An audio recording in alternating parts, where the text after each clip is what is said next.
Rabotai, good morning to everybody.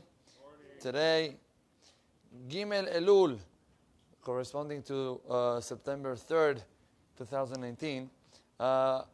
We're dedicating the shiur Leilu Nishmat Devorah Fege Bat Shemuel and Ora Devorah Bat Shemuel, together with Leah Bat Yosef and Esther Rivka Bat Avraham. You know,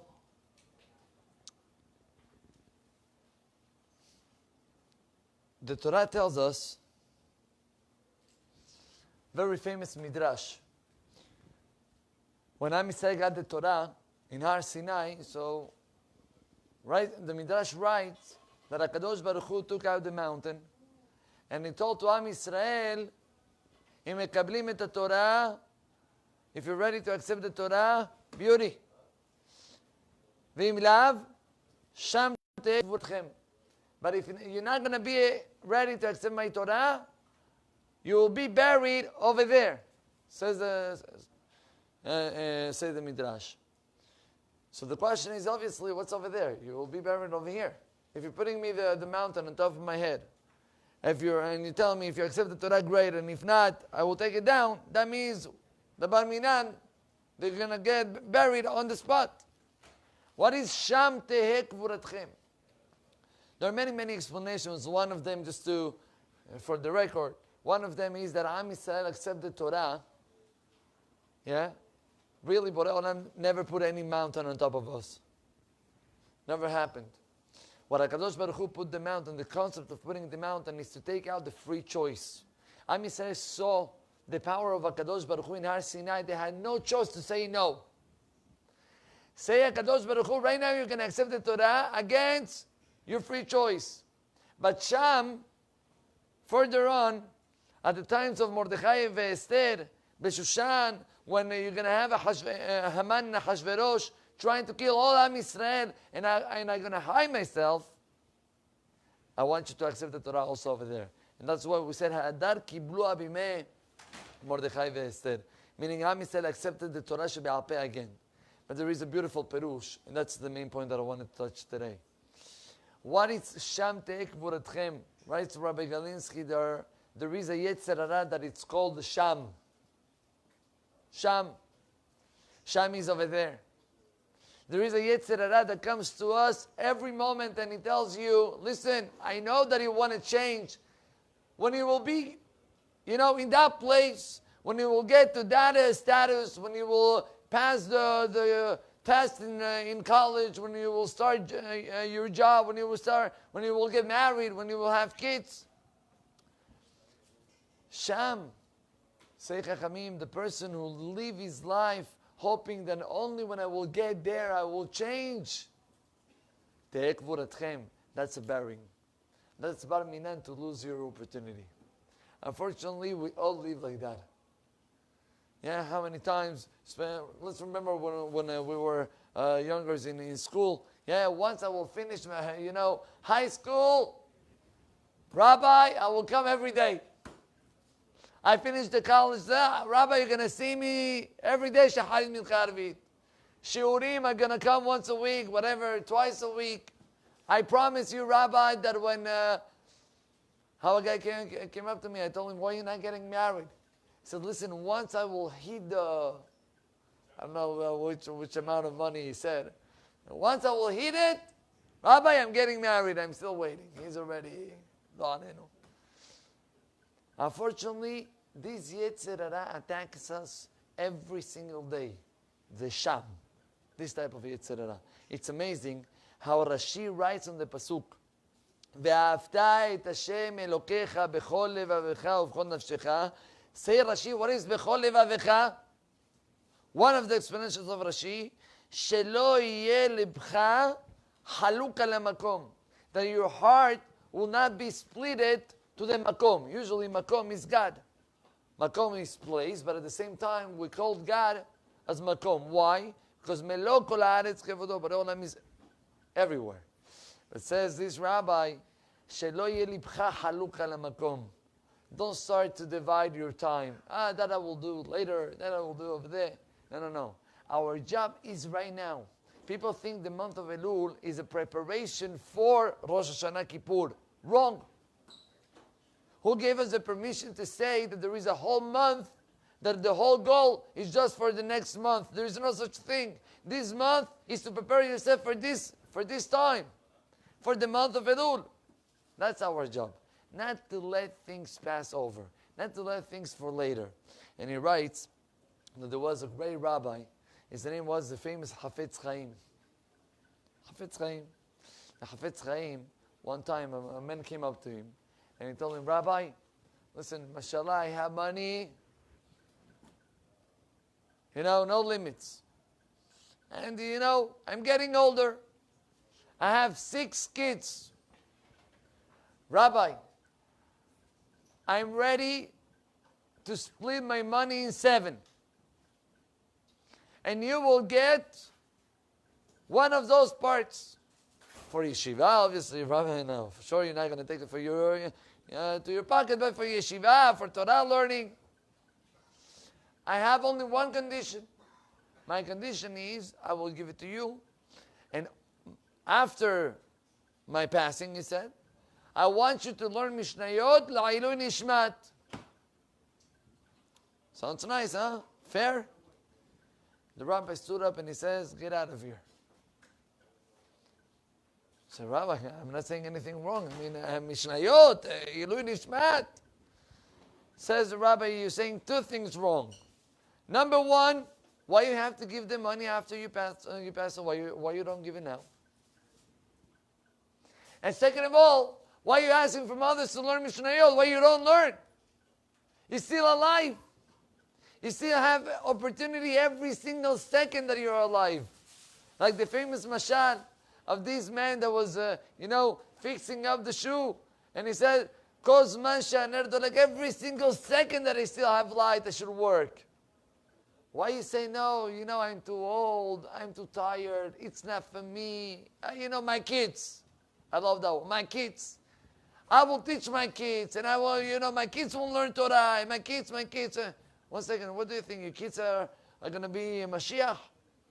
They're going to see you sitting down on the couch watching TV, watching movies, and you're going to say to your kid, no, go learn Mishnayot. Go with the rabbi, there is a class. Rabotai, if we don't do it, im en ani li, mili, says the Mishnah. If you're not for yourself, who is going to be for you? The time flies, Habibi. And we have to understand that the job is for us right now. That's Elul. Elul is don't take the things after. Try to take the opportunity of now. Every day, Selichot, even though we're still far from Rosh Hashanah, Kivyachol. Every day, we have an opportunity to grow more. There was a great rabbi that his name was Rabbi Shvadron, and he came up to the great Mashgiach, Rabbi Eliyahu Lupian, and told him, they were sitting, they were talking a little, and then the student asked his Rabbi, can you give me, spicy line? Something musar, good musar. The Rabbi said, you want musar? You first have to bring me the standard, my suit, if I'm giving you musar, gotta be. And the student brought the whole thing. And then the rabbi stood up and he put both of his hands in the standard like he used to give in the shul in the yeshiva. And he looks at his student and he told him, if I was having the black beard that you have right now, I wasn't wasting my time. I'm still not wasting my time, but I just want to tell you, don't wait until you will be my age, to be sitting down and learning Torah. Take every minute. Take every second. But I want to tell you something. The Gemara writes down about a rabbi by name, I don't know if he was a rabbi, Abba Yehudan. That was his name. This fellow, Abba Yehudan, was very rich. The Gemara is explaining how rich he was. But at the same time, he was giving a lot of tzedakah. So he was giving maybe too much of tzedakah. He was giving, and every single person that knocked at the door, he was coming out, maleh. The Gemara writes, Abba Yehudan started to lose a lot of money. He was giving a lot, he started to lose. He started to lose and he had to, figure out how to leave. His wife was telling him, listen, that's not tzedakah. What are you doing? He says, I don't care what you're telling me. I'm telling you, I love this mitzvah of tzedakah and I'm going to continue with tzedakah. And he continued on. And his economic status started to go down and down. He had to sell all his goods. All his goods. He got left with one cow, says the Gemara. And this cow, he was working, parnasah, the minimum parnasah to maintain his family. One of the days, says the Gemara, he was with his cow, whatever, and all of a sudden the cow falls in a pit. It was the cow falls on the pit. Kaddish to the cow. No cow. Halas. And he's thinking, wow, no cow now. No parnasah. At that moment, he said, if Borei Olam is putting me in this situation, and I'm not doing any avon, what I'm doing is for a mitzvah, I'm not worried. Borei Olam will help me. Now I have to pay to someone to take out the animal from here. What am I going to do? I have no money. He started to think what to do, what not to do. He decided he's going to go and pick up the animal. He writes the Gemara. He goes down to the pit and he started to pick up the animal.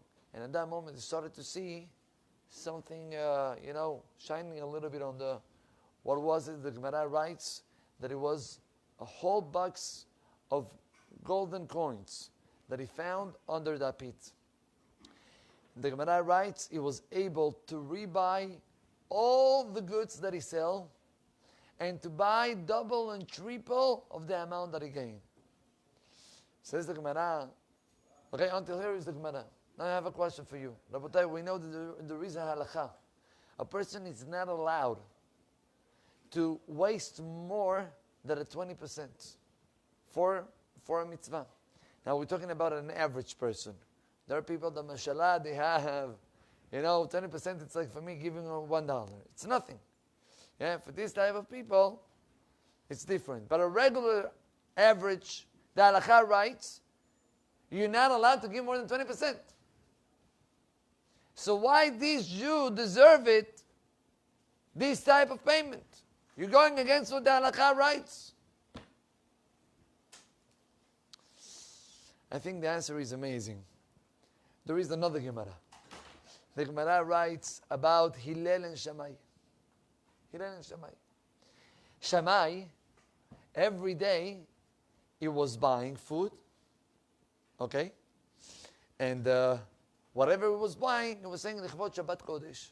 Sunday. Next day, he was finding something better. He was eating whatever he bought before. And he was leaving the better thing. L'chvot Shabbat Kodesh. Nice.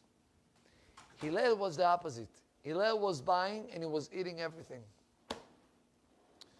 And on Friday, he was sure that he was getting the best for Shabbat Kodesh. And the question is, what's going on? Hillel?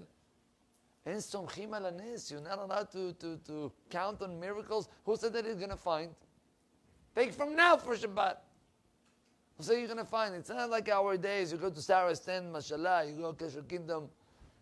No such thing. Back then there was the market, and today there is. Tomorrow, who knows? And Chachamim are saying you're right. The majority of the people, Rabotai, were like Shammai. We're like Shammai. Our emunah, our attachment to HaKadosh Baruch Hu is until a certain level. A person who lives a regular life, he should do ishtadlut. That's it. Buy from today, right, for Shabbat. But comes the Gemara and he tells us that there is a power of Am Yisrael above nature. Because Israel me'al teva. What is that power? Is that when a person trusts on HaKadosh Baruch Hu 100%, even though it's against the logic, you trust on Borei Olam cannot be hayaf to you. He's going to give you the bracha. And it goes so much that even a person who is lichora like this, Abba Yehudan, that he spent more than the a regular person is supposed to spend. But he had the tremendous emunah, even when he lost everything. Not to complain. If you're in that level, you should not worry. Because Borei Olam is going to be with you. The problem is, if we're really in that level, when they Bar Minan, if they take us from us everything, are we still going to be attached to Borei Olam? It's very nice to talk, but in practice, it's not so easy. But what do we see from here, Rabotai? That those days of Elul are days, like we mentioned yesterday, that the whole goal is to get closer to HaKadosh Baruch Hu. How do we get closer? How do we get closer? Throw yourself to Him. And I want to tell you, and with this I'm going to try to close up. There was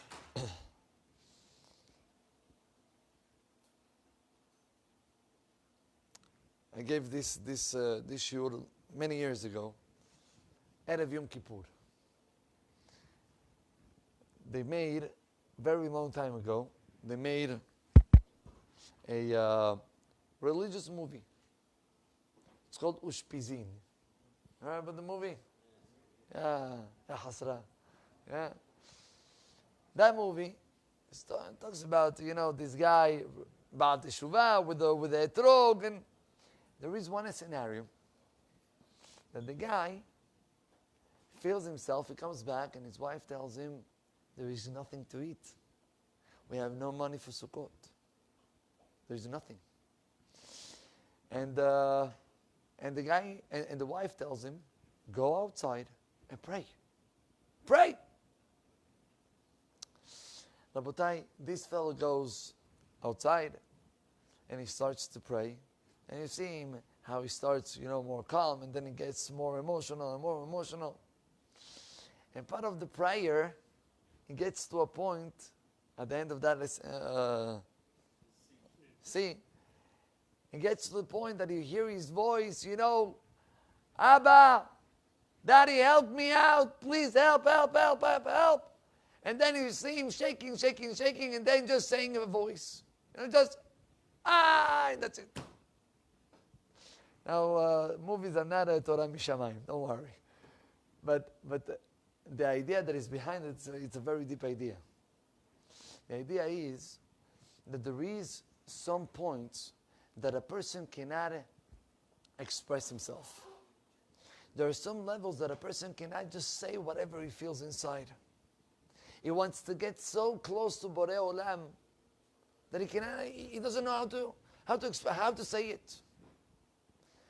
He says that's one of the reasons. What is the shofar, by the way, on Rosh Hashanah? Why do we blow shofar? Shofar to wake us up. So give a sihat musar. Let's talk about it. Shofar is a voice that comes from the deep of our heart. A voice that cannot express words. That instead of saying words that I don't know how to express it, I just say a voice from inside myself. What is the voice? The voice is to say to HaKadosh Baruch Hu, Borei Olam, I want to get closer to you. I want to get closer. David, Hashem ori veish'i mimi ira. This is the perek that we're saying on Tehillim every single day of the 40 days that we have, more than the 40 days, until the end of the holidays. What is the whole point of LeDavid? David is talking about how much emunah I have with HaKadosh Baruch Hu. How he says, when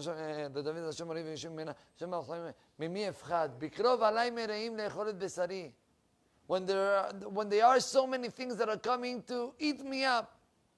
What are those things? Arabs? No. I'm talking about Yetzer Hara. When the Yetzer Hara attacks me every single day, he wants to break up my neshama. Lo ira libi. Im takum alai milchama, bezot ani boteach. All our job, the days of Elul, the days of the holidays, is to get closer throughout emunah. When we have emunah, when we trust, Ashlech el Hashem yavcha, v'hu yechalkelecha. When you're going to throw yourself to HaKadosh Baruch Hu, He's going to take care of all the needs that you have. So Yiratzon Borei Olam will help us to reinforce ourselves in this emunah, and to want it to, and once you will show to HaKadosh Baruch Hu that you want, then HaKadosh Baruch Hu is going to help you out to reach it. Baruch Adonai Le'olam. Amen ve'amen.